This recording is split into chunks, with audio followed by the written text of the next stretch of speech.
J'avais pas envie d'être une victime. Je suis quelqu'un qui est très dans le contrôle. Et j'ai eu horreur de me dire que j'étais dépossédée de mon image. C'est à moi. Ça me gêne un peu, hein, je vais pas mentir. Ça me gêne un petit peu, j'aime pas me voir comme ça. Parce que c'est pas une nudité que je voulais, c'est pas une nudité consentie. Et du coup, je suis un peu en mode, j'aime pas trop. En septembre 2023, Julia, une mannequin belge de 21 ans, reçoit un message anonyme qui attire son attention. Comme intitulé du mail, je vois réaliste, pour l'interrogation, je me fais. Et là, je vois comme en tête ah bonjour Julia, on a fait ces photos-là, on se demandait est-ce que c'est ressemblant. Et en fait là, je vois 5 photos de moi, à poil, genre à poil, qui défilent. J'ai jamais fait de nu de ma vie. Et c'est vraiment une fraction de seconde où je me suis dit bah merde, il les a eu où? Passée la stupeur, la jeune femme reconnaît les 5 photos. Elles proviennent toutes de son compte Instagram, à un détail près. Et l'une des photos retouchées, j'étais en vacances, habillée en débardeur et en short chez un pote. Tu connais les photos d'origine, tu sais où elles ont été prises, mais tu sais aussi que tu es habillée dessus à la base, donc c'est là que je comprends que c'est un montage et que... Un montage réalisé grâce à l'intelligence artificielle. C'est un deep nude ou hypertrucage pornographique. Ce corps nu n'est pas le sien, mais il est très réaliste.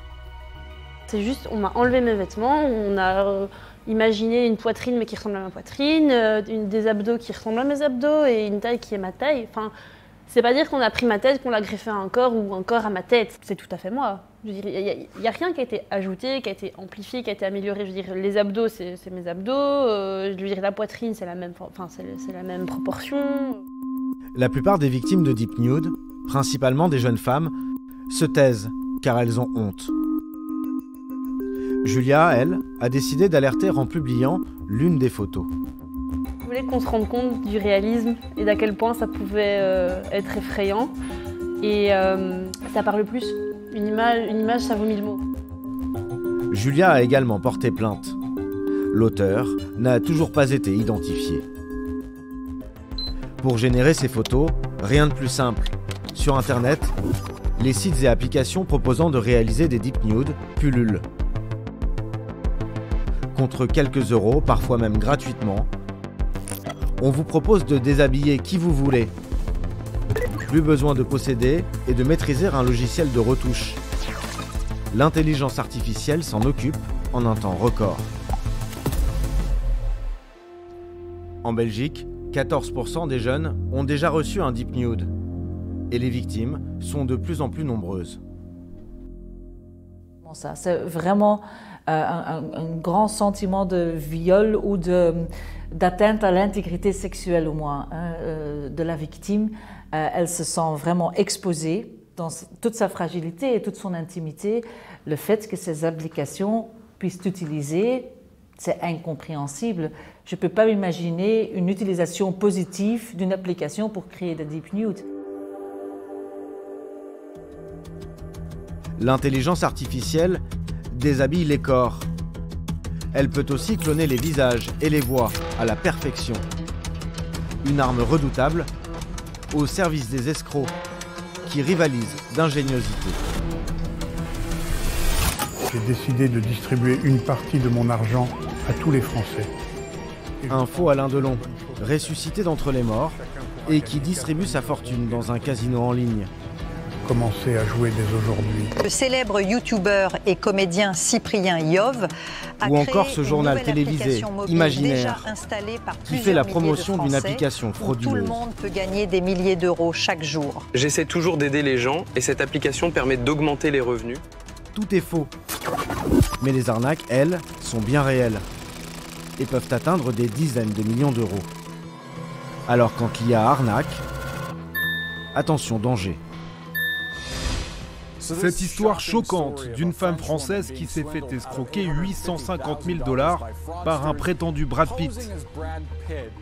Cette femme raconte qu'après son divorce, elle a entretenu une relation virtuelle romantique avec la star d'Hollywood.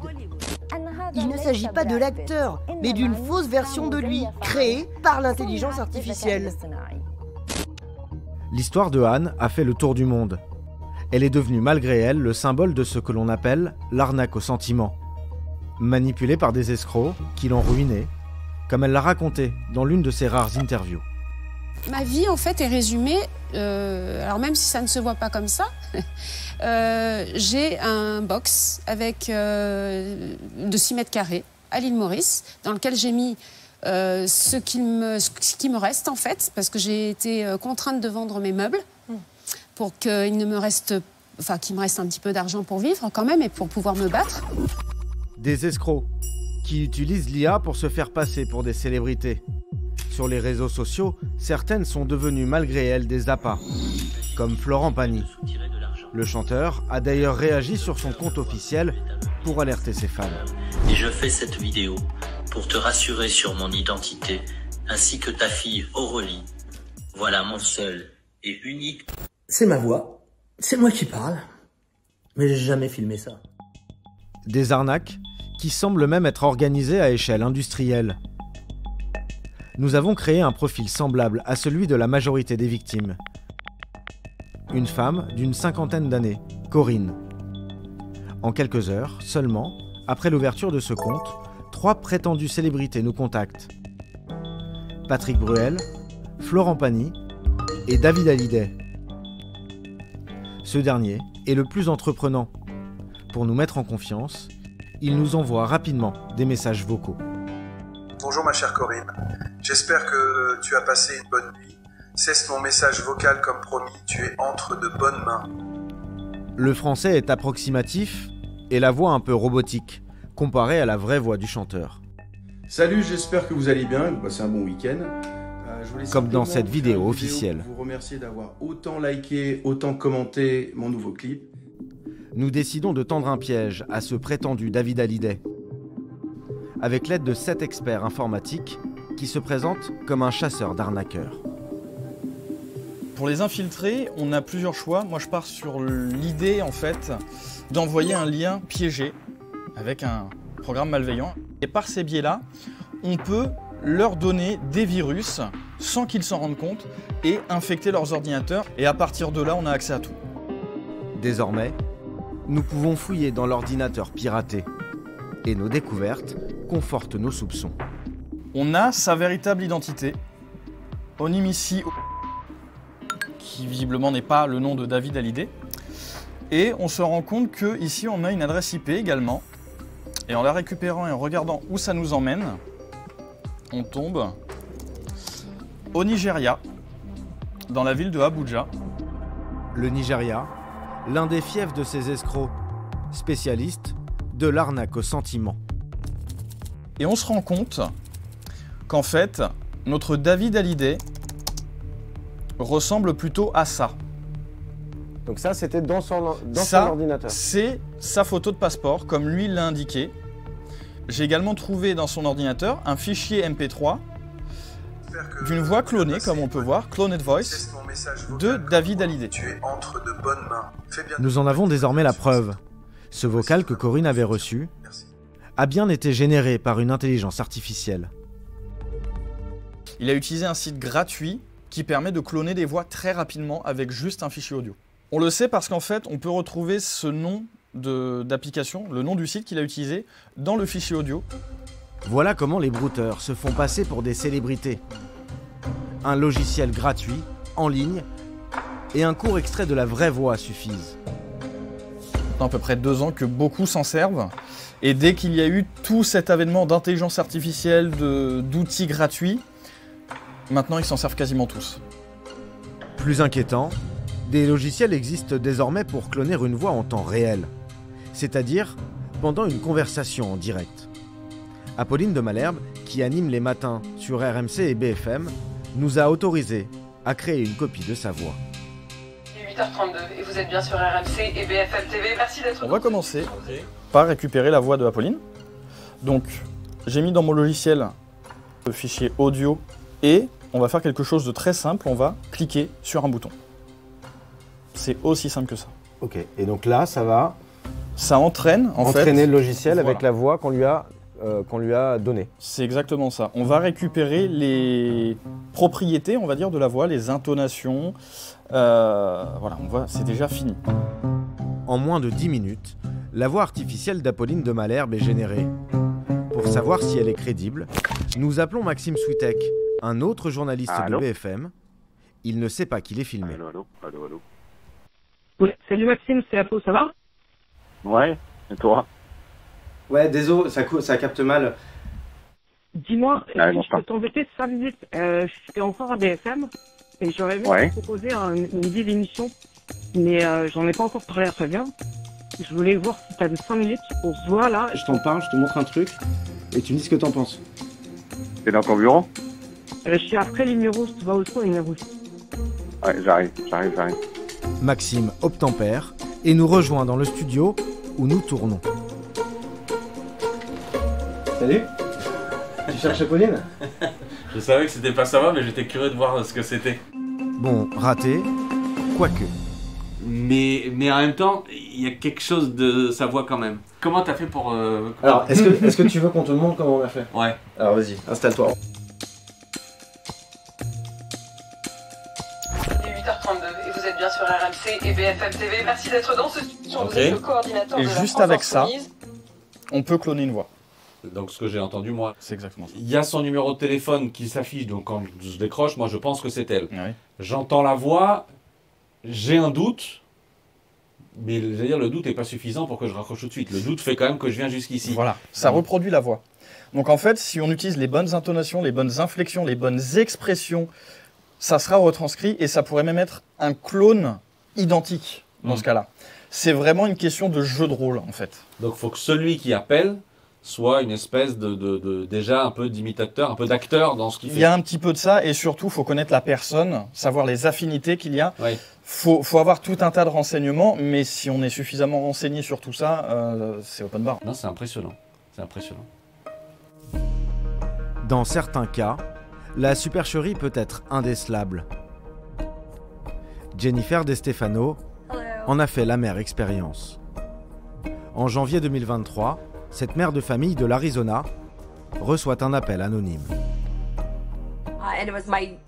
C'était ma fille aînée. Elle pleurait, sanglotait. Je lui demande ce qui se passe. Elle me répond en pleurant « Maman, j'ai fait une bêtise ». Tout d'un coup, une voix d'homme s'est mise à parler au téléphone et a dit « Allonge-toi, mets la tête en arrière ». À ce moment-là, j'ai commencé à m'inquiéter. J'ai dit « Brie, qu'est-ce qui se passe? Qu'est-ce qui se passe ?» Elle m'a dit « Maman ». Puis elle a commencé à paniquer. « Maman, ces méchants hommes me tiennent. Aide-moi, aide-moi ». À ce moment-là, un autre homme a pris le téléphone et m'a dit « Écoutez-moi, j'ai votre fille. Si vous appelez la police, si vous appelez n'importe qui, je vais m'en prendre à elle et la laisser pour morte au Mexique. Et vous ne la reverrez plus jamais. » Les ravisseurs lui réclament une rançon de 50 000 $. Jennifer alerte son mari, qui réussit à joindre sa fille, Brianna. Elle participe à une compétition de ski, elle est en sécurité, et elle confirme que personne ne l'a enlevée. C'était tout à fait sa voix.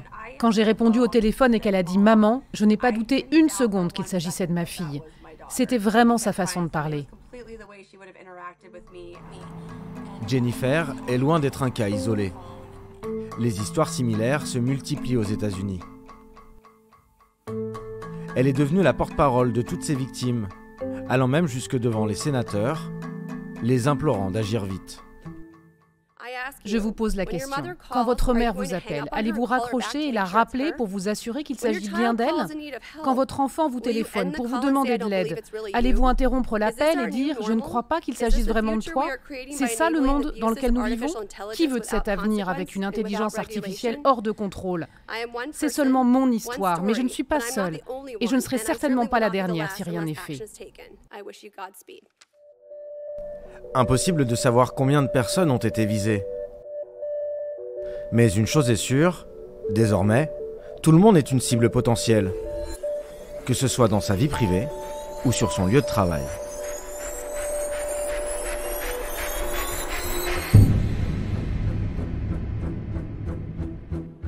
On est en plein milieu de l'été, oui.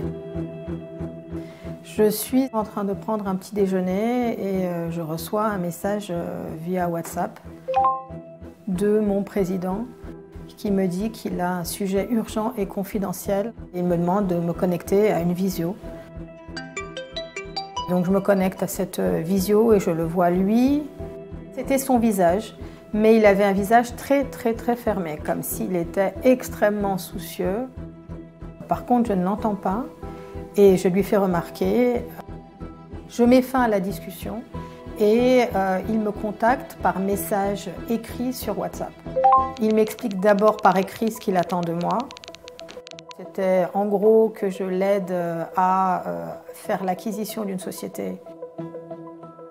Et ça n'est qu'ensuite qu'il me laisse un message vocal. C'est sa voix, mais métallique, avec un son métallique. Michel, please let me know when Rapio has contacted you. Qui me demande de le recontacter. Et effectivement, à ce moment-là, plus aucun doute n'était permis. Michel Alac est la directrice France d'une société portugaise spécialisée dans la cybersécurité. Au fil des échanges, elle reconnaît tous les signes d'une usurpation d'identité de son patron. C'est ce que l'on appelle l'arnaque au président. Donc déjà, à la réception du message WhatsApp, je me dis, bon, c'est très bizarre d'être contacté par WhatsApp. Tous les signaux d'alerte sont là. Urgence, pendant l'été, confidentialité, ensuite appel Zoom. Et là, je le vois lui, mais je ne l'entends pas. C'est pas son expression. Moi, j'ai pu entendre le côté métallique de la voix, mais c'était très peu audible. Je comprends tout à fait que certaines personnes et certaines sociétés puissent se faire avoir. L'intelligence artificielle va permettre aux fraudeurs de se perfectionner, d'avoir des fraudes de plus en plus efficaces, des deepfakes qui paraissent de plus en plus vrais. Des deepfakes.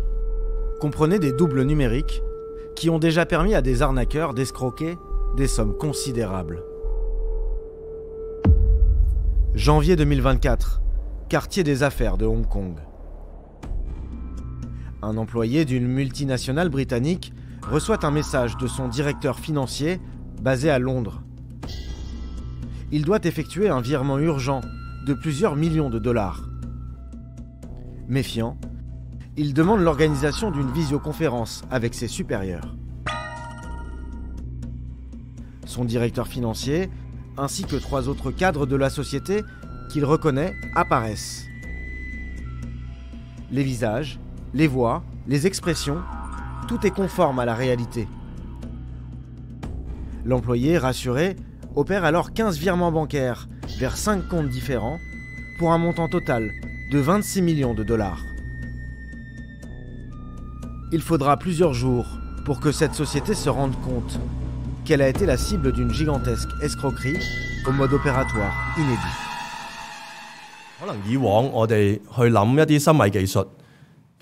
Dans le passé, nous supposions que ces escroqueries n'impliquaient que 2 personnes dans des situations de tête-à-tête. Nous pouvons voir avec cette affaire que les fraudeurs sont capables d'utiliser la technologie de l'intelligence artificielle dans les visioconférences.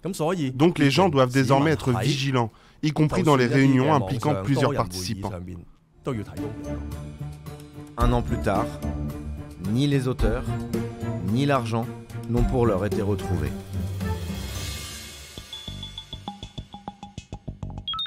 Aujourd'hui, quand on lutte contre les deepfakes, c'est une course contre la montre. Si on ne le fait pas, il y a tout un pan de la criminalité qui va nous échapper. On n'a pas le choix. Pour combattre cette cybercriminalité, les autorités doivent se mettre au même niveau technologique que les escrocs. L'équipe du général Perrotte mise sur l'utilisation de l'IA pour détecter les deepfakes. La machine est bien plus performante que l'humain. L'humain est performant à environ 50%, c'est-à-dire une image sur 2 qu'il est capable de détecter. L'outil qu'on a réalisé de détection des deepfakes fonctionnait autour de 93% de bonne détection. L'outil met 1 seconde pour 100 images, l'humain met 20 minutes. Donc vous voyez l'intérêt pour nous, à la fois un intérêt de performance dans la détection des deepfakes, un intérêt de célérité. Et vous, derrière votre téléviseur, êtes-vous capable de détecter une fausse image ? Nous avons fait une petite expérience. Des images générées par intelligence artificielle ont été glissées dans ce reportage sans que nous vous les signalions. Les avez-vous remarqués? On vous aide. Ces vues de Bruxelles, par exemple, eh bien, elles n'existent pas. C'est une IA qui les a créées. Tout comme ces survols de Hong Kong. Ou encore ce plan du Capitole américain. Ce sont des faux. Nous voulions démontrer, à travers ce petit test, qu'il faut être plus prudent que jamais. Car c'est peut-être là la révolution profonde qu'apporte l'intelligence artificielle. Et saint Thomas, il disait « Je veux voir pour croire ».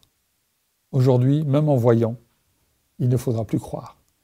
Il faudra trouver des possibilités de confirmer l'information qu'on a devant les yeux. Et ça, c'est un enjeu qui est essentiel. La France est l'un des rares pays au monde à avoir adopté en mai dernier une loi qui condamne l'utilisation frauduleuse de l'intelligence artificielle. Elle oblige notamment à signaler sa présence. Comme ici. Encore une image générée par l'IA.